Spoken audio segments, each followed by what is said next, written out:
Hi hello friends, ಎಲ್ರಿಗೂ ನಮಸ್ಕಾರ. Welcome back to weekend with Sindhu. ಇವತ್ತಿನ ವಿಡಿಯೋದಲ್ಲಿ ನಾನು ಮಗುವಿನ ಉಗುರನ್ನ ಯಾವ ರೀತಿ ಸೇಫಾಗಿ ಕಟ್ ಮಾಡಬೇಕು ಅಂತ ತೋರಿಸ್ಕೊಡ್ತಾ ಇದ್ದೀನಿ ಮತ್ತು ಗ್ರೂಮಿಂಗ್ ಕಿಟ್ ಡೀಟೇಲ್ಸ್ನ ತಿಳಿಸ್ಕೊಡ್ತಾ ಇದ್ದೀನಿ. Let's begin the video. Baby nails cut ಮಾಡಬೇಕಾದ್ರೆ 5 ಪಾಯಿಂಟ್ಸ್ನ ನಾವು ಮೈಂಡಲ್ಲಿ ಇಟ್ಕೋಬೇಕಾಗುತ್ತೆ. ಫಸ್ಟ್ ಪಾಯಿಂಟ್ ಏನಂದರೆ, ಮಗು ಚೆನ್ನಾಗಿ ನಿದ್ದೆಗೆ ಜಾರದಾಗಷ್ಟೇ ಉಗುರನ್ನ ಕಟ್ ಮಾಡಿ. ಎಚ್ಚರ ಇದ್ದಾಗ ಕಟ್ ಮಾಡೋಕ್ಕೆ ಹೋದರೆ ಕೈ ಶೇಕ್ ಮಾಡಿಬಿಡುತ್ತೆ ಮತ್ತು ಅದು ಸ್ಕಿನ್ನಿಗೆ ಟಚ್ ಆಗಿ ಗಾಯ ಆಗಿಬಿಡುತ್ತೆ. ಸೊ ಮಗು ಮಲಗಿದ್ದಾಗಷ್ಟೇ ಉಗುರನ್ನ ಕಟ್ ಮಾಡಿ. ನೆಕ್ಸ್ಟ್ ಪಾಯಿಂಟ್ ಏನಂದರೆ, ಒಳ್ಳೆ ಗ್ರಿಪ್ ಇರೋ ನೇಲ್ ಕಟರ್ನ ಯೂಸ್ ಮಾಡಿ. ತುಂಬ ಒಳ್ಳೆ ಕ್ವಾಲಿಟಿ ಇರೋದನ್ನು, ಅಂದರೆ ನಿಮಗೆ ಹೋಲ್ಡ್ ಮಾಡಿ ಕಟ್ ಮಾಡೋದಕ್ಕೆ ತುಂಬ ಈಸಿ ಆಗುತ್ತೆ.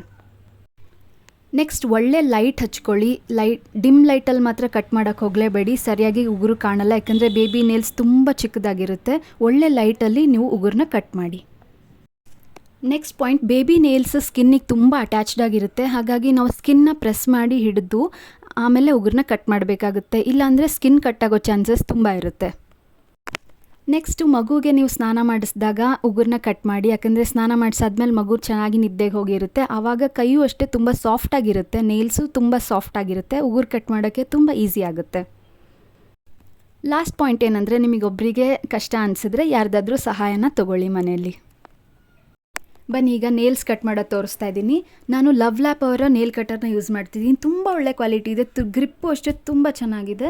ಈ ರೀತಿ ಫಸ್ಟು ಉಗುರಿನ ಕೆಳಗಿರೋ ಸ್ಕಿನ್ನನ್ನು ಈ ರೀತಿ ನಾವು ಟೈಟಾಗಿ ಪ್ರೆಸ್ ಮಾಡಿ ಹಿಡ್ಕೋಬೇಕು. ಅಂದರೆ ಉಗುರು ಸ್ಕಿನ್ನಿಂದ ರಿಲೀಸ್ ಆಗುತ್ತೆ, ಬೇರೆ ಬೇರೆ ಆಗುತ್ತೆ. ನಿಮಗೆ ನೇಲ್ಸು ಚೆನ್ನಾಗಿ ಕ್ಲಿಯರಾಗಿ ಕಾಣುತ್ತೆ. ಆವಾಗಷ್ಟೇ ನೀವು ನೇಲ್ ಕಟರ್ನ ಪ್ಲೇಸ್ ಮಾಡಿ ಕಟ್ ಮಾಡೋಕ್ಕೆ ಸ್ಟಾರ್ಟ್ ಮಾಡಿ. ನಾವು ಇಲ್ಲಿ ಮೇನ್ ಪಾಯಿಂಟ್ ಏನು ನಾವು ಗಮನದಲ್ಲಿ ಇಟ್ಕೋಬೇಕು ಅಂದರೆ, ಯಾವಾಗಲೂ ಸ್ಕಿನ್ನನ್ನು ನಾವು ಪ್ರೆಸ್ ಮಾಡಿ ಹಿಡ್ಕೊಂಡು ಉಗುರಿಂದ ಬೇರ್ಪಡಿಸ್ಬೇಕು ಸ್ಕಿನ್ನನ್ನು. ಆವಾಗಷ್ಟೇ ನಾವು ನೇಲ್ ಕಟ್ಟಿಂಗ್ನ ಚೆನ್ನಾಗಿ ಮಾಡ್ಬೋದು. ಇಲ್ಲಾಂದರೆ ಸ್ಕಿನ್ನಿಗೆ ನೇಲ್ ಕಟರ್ ಟಚ್ ಆಗಿಬಿಟ್ರೆ ಮಗುವಿಗೆ ಗಾಯ ಆಗಿಬಿಡುತ್ತೆ, ತುಂಬ ನೋವಾಗುತ್ತೆ. ಸೊ ಈ ಪಾಯಿಂಟ್ನ ಮೈಂಡಲ್ಲಿ ಇಟ್ಕೊಳ್ಳಿ ಮತ್ತು ಪೇಷನ್ಸ್ ಇಟ್ಕೊಂಡು ನೇಲ್ಸ್ನ ಕಟ್ ಮಾಡಿ. ಹರಿಬರಿನಲ್ಲಿ ಮಾಡೋಕ್ಕೆ ಹೋಗಬೇಡಿ, ಅವಸರದಲ್ಲಿ ನಿಧಾನವಾಗಿ ಟೈಮ್ ಇಟ್ಕೊಂಡು ಮಾಡಿ. ಮತ್ತು ಒಳ್ಳೆ ಲೈಟಲ್ಲಿ ಮಾಡಿ.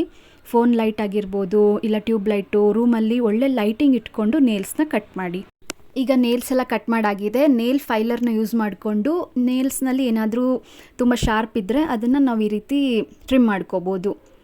ಯೂಶಲಿ ನಾವು ನೇಲ್ಸ್ನ ನೀಟಾಗಿ ಕಟ್ ಮಾಡಿದ್ರೆ ಇದು ಫೈಲರ್ ಏನು ಯೂಸ್ ಆಗೋಲ್ಲ. ಬಟ್ ಇದು ತುಂಬ ಏನಾದರೂ ಶಾರ್ಪ್ ನೇಲ್ಸ್ ಇದ್ದಾಗ ಆ ರೀತಿ ಟ್ರಿಮ್ ಮಾಡ್ಕೊಳ್ಳೋಕ್ಕೆ ಯೂಸ್ ಮಾಡ್ತೀವಿ. ನೆಕ್ಸ್ಟ್, ಈಗ ಕಾಲಿನ ಉಗುರನ್ನ ಕಟ್ ಮಾಡ್ತಾ ಇದ್ದೀನಿ. ಕಾಲಲ್ಲೂ ಅಷ್ಟೇ ನೇಲ್ಸ್ ತುಂಬ ಅಟ್ಯಾಚ್ಡ್ ಆಗಿಬಿಟ್ಟಿರುತ್ತೆ ಸ್ಕಿನ್ನಿಗೆ. ನೇಲ್ಸ್ ಕರೆಕ್ಟಾಗಿ ಕ್ಲಿಯರಾಗಿ ಕಾಣ್ತಾ ಇರಲ್ಲ ನಮಗೆ.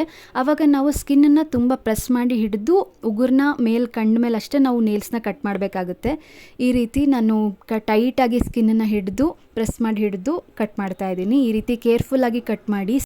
ಮಗುಗೆ ನಾವು ಚೆನ್ನಾಗಿ ಸ್ನಾನ ಮಾಡಿಸಿದಾಗ ಈ ರೀತಿ ನೇಲ್ಸ್ ಕಟ್ ಮಾಡೋದ್ರಿಂದ ನೇಲ್ಸು ತುಂಬ ಸಾಫ್ಟ್ ಆಗಿರುತ್ತೆ ಮತ್ತು ಒಂದೇ ಕಟ್ಟಿಗೆ ಈಸಿಯಾಗಿ ನಾವು ಎಲ್ಲ ನೇಲ್ಸ್ನೂ ಕಟ್ ಮಾಡ್ಕೋಬೋದು. ತುಂಬ ಕಷ್ಟ ಏನೋ ಅನಿಸಲ್ಲ ಸ್ನಾನ ಮಾಡಿಸಿದಾಗ. ಇವಾಗೆಲ್ಲ ನೇಲ್ ಕಟ್ ಮಾಡೋದಕ್ಕೆ ಟ್ರಿಮ್ಮರು, ಎಲೆಕ್ಟ್ರಿಕ್ದು ನೇಲ್ ಕಟರ್ಸ್ ಎಲ್ಲ ಬಂದಿದೆ. ಆದರೆ ಅದು ನನಗಷ್ಟು ಕಂಫರ್ಟೇಬಲ್ ಅನಿಸ್ಲಿಲ್ಲ. ಸೊ ನಾನು ತುಂಬ ವರ್ಷದಿಂದ ಇದೇ ಲವ್ ಲ್ಯಾಪ್ ನೇಲ್ ಕಟರ್ನೇ ಯೂಸ್ ಮಾಡ್ತಿದ್ದೀನಿ. ತುಂಬ ಚೆನ್ನಾಗಿ ಬಂತು, ನೀವು ಟ್ರೈ ಮಾಡ್ಬೋದು ಇದನ್ನು. ಈಗ ಕಾಲಿನ ನೇಲ್ಸ್ ಎಲ್ಲ ಕಟ್ ಮಾಡ್ಕೊಂಡಾಗಿದೆ. ಸ್ವಲ್ಪ ಇದಕ್ಕೆ ನೇಲ್ ಫಿಲ್ಲರಿಂದ ಫೈಲ್ ಮಾಡ್ಕೋಬೋದು. ಅಂದರೆ ಏನಾದರೂ ಶಾರ್ಪ್ ನೇಲ್ಸ್ ಇದ್ದರೆ ಅದು ಟ್ರಿಮ್ ಆಗಿಬಿಡುತ್ತೆ. ಇಲ್ಲ ಉಗುರನ್ನೇ ಚೆನ್ನಾಗಿ ಕಟ್ ಮಾಡಿದರೆ ಈ ಥರ ಫೈಲಿಂಗ್ ಮಾಡ್ಕೊಳ್ಳೋ ಅವಶ್ಯಕತೆ ಏನಿರೋದಿಲ್ಲ. ನೆಕ್ಸ್ಟು ಉಗುರೆಲ್ಲ ಕಟ್ ಮಾಡಾದಮೇಲೆ ಸ್ವಲ್ಪ ವೈಪ್ಸ್ ತೊಗೊಂಡು ಈ ರೀತಿ ಕ್ಲೀನ್ ಮಾಡ್ಕೊಳ್ತಾ ಇದ್ದೀನಿ. ಅಂದರೆ ಯಾವುದಾದ್ರೂ ಉಗುರಿಂದ ಏನಾದರೂ ಬಿದ್ದಿದ್ರೆ ಅದು ಕ್ಲೀನ್ ಆಗಿಬಿಡಲಿ ಅಂತ ಈ ರೀತಿ ಸ್ವಲ್ಪ ವೈಪ್ಸಲ್ಲಿ ಕೈಗಳನ್ನ ಕ್ಲೀನ್ ಮಾಡ್ಕೊಳ್ತಾ ಇದ್ದೀನಿ. ಈಗ ನೇಲ್ಸ್ ಎಲ್ಲ ಕಟ್ ಮಾಡಾಗಿದೆ. ಅಕಸ್ಮಾತ್ ನೇಲ್ಸ್ ಕಟ್ ಮಾಡಬೇಕಾದ್ರೆ ಏನಾದರೂ ಸ್ಕಿನ್ಗೆ ಟಚ್ ಆಗಿ ರಕ್ತ ಬಂದರೆ ನೆಕ್ಸ್ಟ್ ಏನು ಮಾಡಬೇಕು ಅಂತ ನಾನು ನಿಮಗೆ ಹೇಳ್ತಾ ಇದ್ದೀನಿ. ಸ್ವಲ್ಪ ಸಾಫ್ಟ್ ಕಾಟನ್, ಒಳ್ಳೆ ಕ್ವಾಲಿಟಿ ಕಾಟನ್ನ ತೊಗೊಂಡು ಎಲ್ಲಿ ರಕ್ತ ಬರ್ತಿದೆಯೋ ಅಲ್ಲಿಗೆ ಪ್ರೆಸ್ ಮಾಡಿ, ಟೈಟಾಗಿ ಪ್ರೆಸ್ ಮಾಡಿ ಹಿಡ್ಕೊಂಬಿಡಿ. Opposite direction ಹಿಡ್ಕೋಬೇಡಿ. ಎಲ್ಲಿ ರಕ್ತ ಬರ್ತಿದೆಯೋ ಅಲ್ಲಿ ಕರೆಕ್ಟಾಗಿ ಹಿಡ್ಕೊಂಡ್ರೆ ಅದು ಬ್ಲೀಡಿಂಗ್ ಸ್ಟಾಪ್ ಮಾಡುತ್ತೆ. ಸ್ವಲ್ಪ ಹೊತ್ತು ಟೈಟಾಗಿ ಹಿಡ್ಕೊಂಡಾಗ ಬ್ಲೀಡಿಂಗ್ ತಾನಾಗಲೇ ಸ್ಟಾಪ್ ಆಗುತ್ತೆ. ಏನು ವರಿ ಮಾಡ್ಕೊಳ್ಳೋವಂಥ ಅವಶ್ಯಕತೆ ಏನೂ ಇರೋದಿಲ್ಲ. ನೆಕ್ಸ್ಟು ಬ್ಲೀಡಿಂಗ್ ಸ್ಟಾಪ್ ಆದಮೇಲೆ ಅಲ್ಲಿಗೆ ನಾವು ಈ ರೀತಿ ಮ್ಯೂಪಿ ಆಯಿಂಟ್ಮೆಂಟ್ನ ಯೂಸ್ ಮಾಡ್ಬೋದು. ಇದು anti bacterial ointment. Usually pediatricians ಇದನ್ನೇ ಸಜೆಷನ್ ಕೊಡೋದು. ಇದನ್ನು ನಾವು ಹತ್ತಿಗೆ ಸ್ವಲ್ಪ ಹಚ್ಕೊಂಡು ಎಲ್ಲಿ ಗಾಯ ಆಗಿದೆಯೋ ಅಲ್ಲಿಗೆ ಇದನ್ನ ಅಪ್ಲೈ ಮಾಡ್ಕೋಬೋದು. ಅಂದರೆ ಇದು ಇನ್ಫೆಕ್ಷನ್ ಆಗೋದನ್ನು ತಡೆಯುತ್ತೆ. ಆಯಿಂಟ್ಮೆಂಟ್ನ ಹತ್ತಿಗೆ ಹಚ್ಕೊಂಡು ಈ ರೀತಿ ಗಾಯದ ಮೇಲೆ ಇಟ್ಟು ಈ ರೀತಿ ಗಾಸ್ ರೋಲ್ ಅಂತ ಸಿಗುತ್ತೆ, ನೆಟ್ಟೆಡ್ ಕ್ಲಾತ್. ಇದು ಡ್ರೆಸ್ಸಿಂಗಿಗೆ ಅಂತಲೇ ಯೂಸ್ ಮಾಡೋದು. ಇದನ್ನು ನೀವು ಆ ಬೆರಳಿಗೆ ಕಟ್ಕೊಂಡು ಮಿಟನ್ಸ್ನ ಹಾಕ್ಕೊಂಬಿಡಿ. ಕೈಗೆ ಗ್ಲೌಸ್ ಅಂತ ಬರುತ್ತಲ್ಲ ಮಿಟನ್ಸ್, ಅದನ್ನು ಹಾಕ್ಕೊಂಬಿಟ್ರೆ ಮಗು ಕೈನ ಬಾಯಲ್ಲಿ ಇಟ್ಕೊಂಡಾಗ ಬ್ಯಾಂಡೇಜು ಏನೂ ತೊಂದರೆ ಕೊಡಲ್ಲ. ಮಗು ಚೆನ್ನಾಗಿ ನಿದ್ದೆಗೆ ಹೋದಾಗ ನಾವು ಆ ಮಿಟನ್ಸ್ನ ತೆಗೆದ್ರೆ ಗಾಳಿನೂ ಆಡುತ್ತೆ, ಗಾಯನೂ ಬೇಗ ವಾಸಿಯಾಗುತ್ತೆ. ಅಕಸ್ಮಾತ್ ಬ್ಲೀಡಿಂಗ್ ತುಂಬ ನಿಲ್ಲೇ ಇಲ್ಲ ಅಂದರೆ ನೀವು ಡಾಕ್ಟರ್ ಸಜೆಷನ್ನ ಖಂಡಿತವಾಗ್ಲೂ ಪಡ್ಕೋಬೋದು. ಯೂಶ್ವಲಿ ಬ್ಯಾಂಡೇಜ್ನ ಹಾಕಬಾರ್ದು ಅಂತ ಹೇಳ್ತಾರೆ, ಯಾಕಂದರೆ ಗಾಳಿ ಆಡಿದ್ರೆ ಬೇಗ ಗಾಯ ವಾಸಿಯಾಗುತ್ತೆ ಅಂತ. ಬಟ್ ನಾವು ಬ್ಯಾಂಡೇಜ್ ಹಾಕಿದ್ಮೇಲೆ ಮಿಟನ್ಸ್ ಹಾಕೋದ್ರಿಂದ ಮಗು ಬಾಯಿಗೆ ಇಟ್ಕೊಂಡ್ರೆ ಏನೂ ತೊಂದರೆ ಆಗೋಲ್ಲ ಕೈನ. ಹಾಗೆ ನಾವು ಬಿಟ್ಬಿಟ್ರೆ ಬ್ಯಾಂಡೇಜ್ನ ಬಾಯಲ್ಲಿ ಇಟ್ಕೊಂಡ್ಬಿಟ್ರೆ ಮಗು ಅದು ಚೋಕಿಂಗ್ ಥರ ಆಗಿಬಿಡುತ್ತೆ, ಪ್ರಾಬ್ಲಮ್ ಆಗುತ್ತೆ. ಸೊ ಇದನ್ನು ನಾವು ಡಾಕ್ಟರ್ ಸಜೆಷನ್ ಮೇಲೇ ಈ ರೀತಿ ಮಾಡಿರೋದು. ಸೊ ನಿಮಗೂ ಈ ರೀತಿ ಏನಾದರೂ ಆಗಿದರೆ ಯೂಸ್ ಆಗಲಿ ಅಂತ ನಾನು ಈ ವಿಡಿಯೋದಲ್ಲಿ ತೋರಿಸ್ತಾ ಇದ್ದೀನಿ. ನೆಕ್ಸ್ಟ್ ಗ್ರೂಮಿಂಗ್ ಕಿಟ್ನ ತೋರಿಸ್ತಾ ಇದ್ದೀನಿ. ಈ ರೀತಿ ಒಂದು ಗ್ರೂಮಿಂಗ್ ಕಿಟ್ ಇಟ್ಕೊಂಡ್ರೆ ತುಂಬ ಯೂಸ್ ಆಗುತ್ತೆ. ಫಸ್ಟಿಗೆ ಇದು ನೇಲ್ ಕಟರ್ ತುಂಬ ಒಳ್ಳೆ ಗ್ರಿಪ್ ಇದೆ, ರಸ್ಟ್ ಆಗಲ್ಲ. 2 ವರ್ಷದಿಂದ ಯೂಸ್ ಮಾಡ್ತಿದ್ದೀನಿ, ತುಂಬ ಚೆನ್ನಾಗಿ ಬಂದಿದೆ. ಇದರ ಲಿಂಕ್ನ ನಾನು ಡಿಸ್ಕ್ರಿಪ್ಷನಲ್ಲಿ ಕೊಟ್ಟಿರ್ತೀನಿ, ಚೆಕ್ ಮಾಡ್ಕೊಳ್ಳಿ. ಇದು ನೋಸ್ ಕ್ಲೀನ್ ಮಾಡೋ ಟ್ವೀಸರ್ ಅಂತ ಹೇಳ್ತಾರೆ. ಬೇಬಿ ತುಂಬ ಎಳೆದಿದ್ದಾಗ ಮೂಗ್ನ ಕ್ಲೀನ್ ಮಾಡ್ಕೋಬೋದು. ನೆಕ್ಸ್ಟ್ ಇದು ನೇಲ್ ಫೈಲರ್, ನೇಲ್ಸ್ನ ಟ್ರಿಮ್ ಮಾಡೋದಕ್ಕೆ ಯೂಸ್ ಮಾಡ್ಕೋಬೋದು.